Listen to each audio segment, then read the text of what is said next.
Bonjour, bienvenue dans cette deuxième partie du chapitre Lumière et analyse spectrale. Nous allons parler des sources de lumière et des spectres d'émission que l'on peut observer. Alors tout d'abord, le spectre continu d'origine thermique parce qu'il concerne des corps que l'on va chauffer. Donc vous avez ici trois exemples, un métal, du fer chauffé, du charbon ou encore de la lave en fusion. Eh bien chacun de ces corps qui est chaud va émettre une lumière. Alors quel est le spectre de cette lumière? Si on prend l'exemple ici d'un cratère pour lequel on part du plus chaud, la zone centrale, vers des zones un peu plus froides, entre guillemets, les zones rouges, si on regarde le spectre émanant de la zone rouge ici, de la lumière provenant de la zone rouge, on va voir dans le spectre des radiations qui partent de la lumière rouge, 800 nanomètres, jusqu'à ici par exemple un tout petit peu de orange. Enfin, si on regarde le spectre de la zone jaune qui est là, donc un peu plus chaude, on va voir qu'on a davantage de radiation. Le spectre s'est étendu, on a ajouté le jaune et le vert. Et enfin, si on regarde le spectre de la zone centrale, qui est quasiment une lumière blanche, on va voir le spectre de la lumière blanche allant du rouge jusqu'au violet.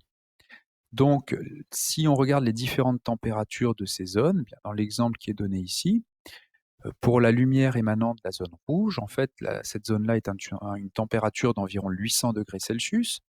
La zone orange ici correspond à une température d'environ 1000 degrés Celsius et la zone qui est quasiment blanche ici a une température de 1300 degrés Celsius. Donc on voit que la température augmente ici. Et donc, si on décrit ce spectre, simplement, plus le corps est chaud, plus le spectre va s'élargir du rouge vers le violet. Donc dans tous les cas, on a des spectres qui sont continus, et donc plus le corps est chaud, plus il va émettre des radiations. Deuxième type de spectre que l'on peut obtenir, ce sont des spectres d'émission de raies. Alors, ces spectres s'obtiennent de manière différente des spectres de continu d'origine thermique. Alors, ces spectres sont à l'origine des tests à la flamme. Le test à la flamme, ce sont des tests qui permettent d'identifier certains ions. Lorsqu'on les plonge dans une flamme, ils donnent une belle coloration. Par exemple, ici, les ions cuivre vont donner une coloration verte. C'est ce qui permet, par exemple, de faire des feux d'artifice, lorsque certains métaux vont passer sous forme ionique et à l'état gazeux, ils vont émettre une lumière bien particulière. Et on voit bien que ça ne correspond pas à des spectres d'origine thermique, qui eux correspondent toujours au même type de lumière émise, c'est-à-dire rouge, orange, jaune et blanc. Enfin, on a des lampes spectrales également qui émettent des couleurs très variées, du violet, du vert ou ici du orange. Si on étudie les spectres de ces lampes, on va voir ici qu'on obtient un spectre qui contient des radiations que l'on va appeler des raies, d'accord, et qui sont de longueur d'onde bien précise et qui, pour un gaz donné, sont toujours les mêmes. Donc ces tubes néons ou ces tubes ici fluorescents, vont contenir certains gaz particuliers qui vont émettre des lumières colorées.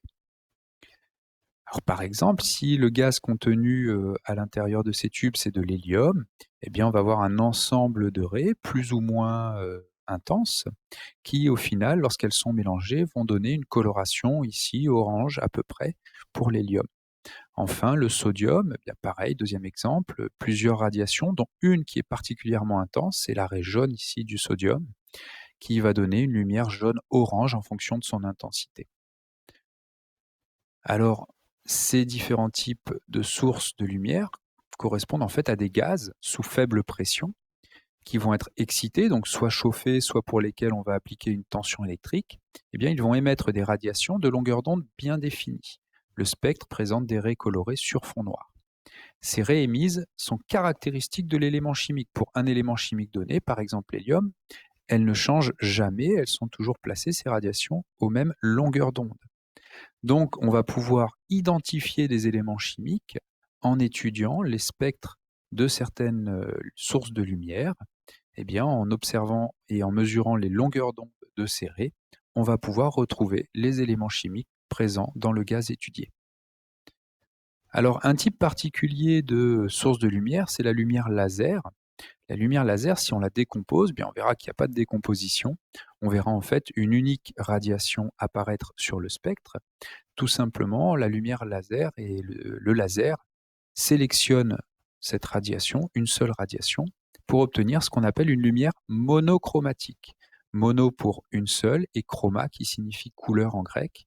Donc, s'il y a une seule radiation dans un spectre, on parlera de lumière monochromatique. Donc, si on étudie un spectre de raies qui ne contient qu'une seule radiation, on parlera également de lumière monochromatique. Ce n'est pas que pour le laser. Enfin, une lumière composée de plusieurs radiations, eh bien, on appellera ceci une lumière polychromatique. Donc, ça peut très bien être un spectre d'émission de raies à partir du moment où il y a au moins 2 raies colorées, ou alors les spectres continus d'origine thermique que l'on a vus précédemment sont également des lumières polychromatiques.